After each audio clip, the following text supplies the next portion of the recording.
bem-vindo ao nosso tempo com Deus. Esse momento no meio da semana onde podemos aprender mais da palavra de Deus e intercedermos juntos como igreja. Eu quero nesse momento pedir que você abra sua Bíblia lá em 1 Coríntios, no capítulo 15, versículo 58. Esse vai ser o texto da nossa reflexão de hoje. 1 Coríntios, capítulo 15, o verso 58. Diz assim o texto, eu vou ler na nova meia atualizada, ele vai ser transmitido aí para você. Diz assim: portanto, meus amados irmãos, sejam firmes e inabaláveis e sempre abundantes na obra do Senhor, sabendo que no Senhor o trabalho de vocês não é vão. Amém? Esse é um texto bastante conhecido dessa carta de Paulo aos Coríntios. É uma carta bastante extensa. Paulo escreve mais de uma carta a essa igreja. Na realidade, as que nós temos até hoje, que estão no cânon bíblico, que estão na nossa Bíblia, são duas, mas Paulo escreveu mais cartas a essa igreja, se sabe a respeito disso na história da igreja, mas que elas não foram guardadas e não era o propósito de Deus que elas chegassem até nós hoje. Mas nós sabemos que essa era uma igreja que Paulo tinha um bom contato. Paulo escrevia muito a esses irmãos e cartas extensas, resolvendo grandes questões ali daquela igreja. É interessante que aquela igreja ali dos Coríntios, ela era composta de um público muito variado, na realidade. Talvez o mais variado de todas as igrejas ali naquela região. Era uma igreja onde tinham pessoas de regiões distintas daquele tempo, pessoas que falavam línguas diferentes, pessoas que estavam ali pelos mais diversos motivos. Porque a cidade de Corinto era uma cidade portuária. A cidade de Corinto é uma cidade que ligava dois mares, digamos assim. Era a única cidade onde você podia, de um lado, chegar por um mar e sair, atravessando a cidade, você sai para um outro lado, uma outra costa. Isso para uma cidade portuária era extremamente vantajoso. E por causa disso era uma cidade muito movimentada. E essa movimentação na cidade levava pessoas de lugares diferentes a se encontrarem ali, pelos motivos mais distintos possíveis. Existiam pessoas que estavam ali a trabalho, existiam pessoas que estavam ali buscando uma oportunidade, existiam pessoas que moravam ali. Isso fazia com que aquela região se tornasse aquela cidade se tornasse um local de extrema diversidade. E com essa diversidade existiam uma série de dificuldades para uma igreja ali naquele ambiente. Existiam dificuldades que vinham por conta daquela diversidade. Porque era uma igreja tão diversa, de pessoas tão diferentes, que chegaram ali naquela cidade por motivos tão distintos, que isso levava aquelas pessoas a também virem de religiões diferentes. E essas pessoas então traziam e tentavam misturar os elementos do cristianismo que tinham acabado de aprender com elementos das suas antigas religiões que eles aprenderam no passado. Tentavam sempre fazer essa junção entre práticas antigas e práticas novas. Tentavam sempre trazer esses elementos como se eles pudessem fazer parte do cristianismo, como se não contradizesse nada daquilo que está ensinado, nada daquilo que Paulo os havia ensinado com base nas Escrituras, com base no que o próprio Jesus Cristo o havia ensinado. Por conta disso, irmãos, por conta dessa mistura de elementos que eles faziam com o cristianismo, a igreja dos Coríntios tinha uma particular dificuldade com a firmeza. Eles eram avessos à firmeza, parece. Eles não tinham muita facilidade em serem firmes e serem constantes.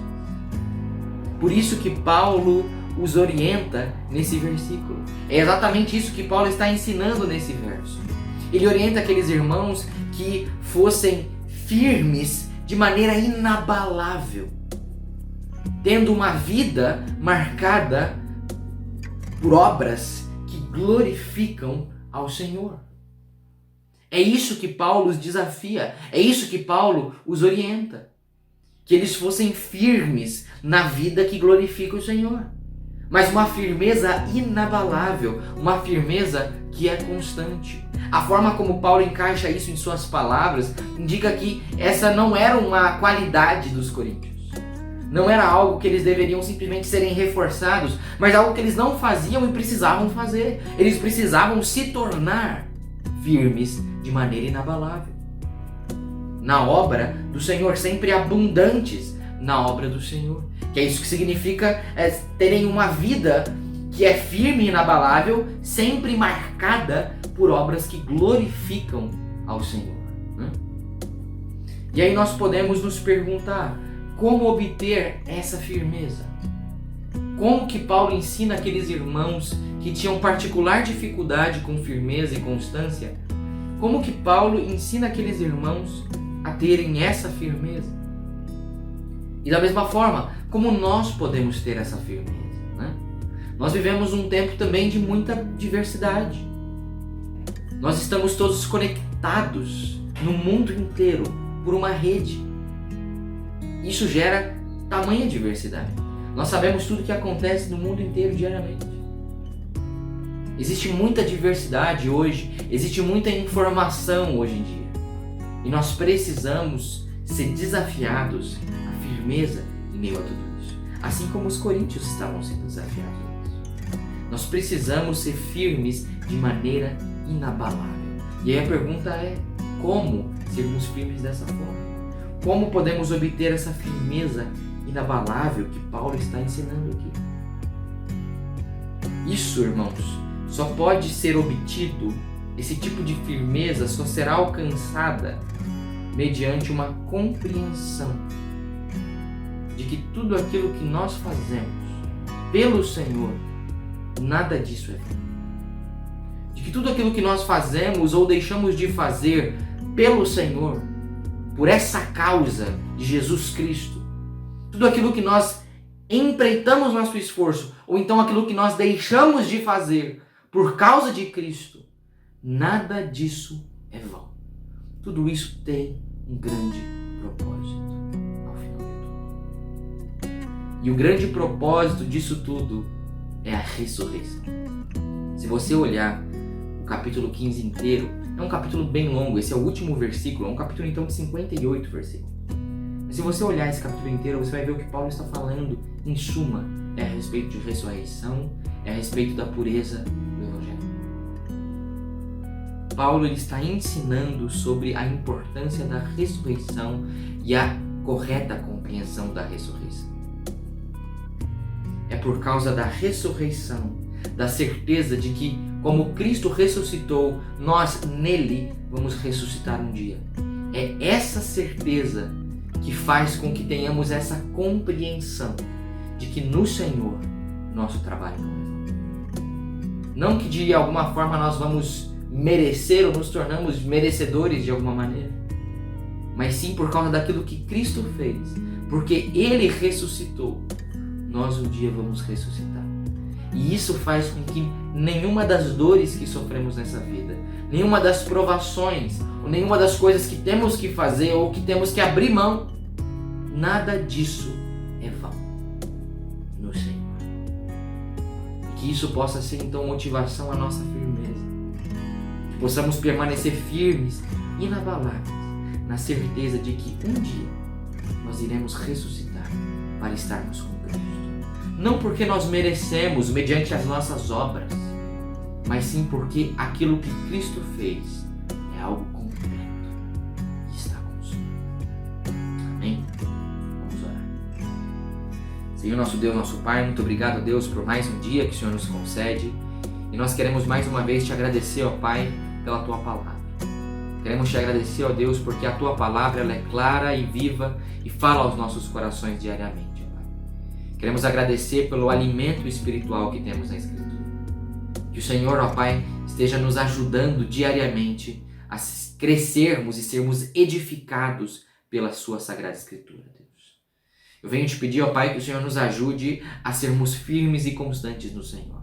A sermos pessoas inabaláveis, ó Pai, nos Teus propósitos, nos Teus caminhos. Nos ajuda, Pai, a termos essa firmeza com base na compreensão de que nada daquilo que nós empreitamos pela Sua causa, nada disso é em vão.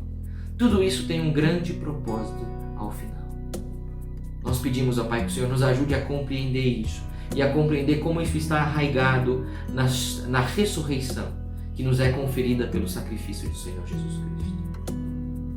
Na ressurreição que nós vamos experimentar um dia por intermédio da Tua maravilhosa graça, Pai. É por conta disso que hoje nós temos motivação a estarmos firmes e constantes, a sermos inabaláveis, sempre abundantes na sua maravilhosa obra. Que o Senhor nos ajude a compreendermos isso, nos ajude a sermos firmes e constantes. Essa é a nossa oração, no nome santo do Senhor Jesus, que eu te peço e agradeço. Amém. Bom, esse foi o nosso tempo com Deus. Aproveite esses últimos momentos do nosso chat para deixar o seu boa noite ou então o seu pedido ou agradecimento aqui no chat que está ao lado. Aproveite esse tempo aqui para podermos compartilhar os nossos pedidos e os nossos agradecimentos e orarmos todos juntos. Agora nós vamos ter um tempo de oração, um período rápido ali para orarmos, e aproveite esse tempo para interceder também pela nossa igreja, pelas famílias da nossa igreja, pelo nosso culto do próximo domingo. Que possamos ter um tempo abençoador, como tem sido todo o nosso retorno. Deus te abençoe, tenha um ótimo restante de semana.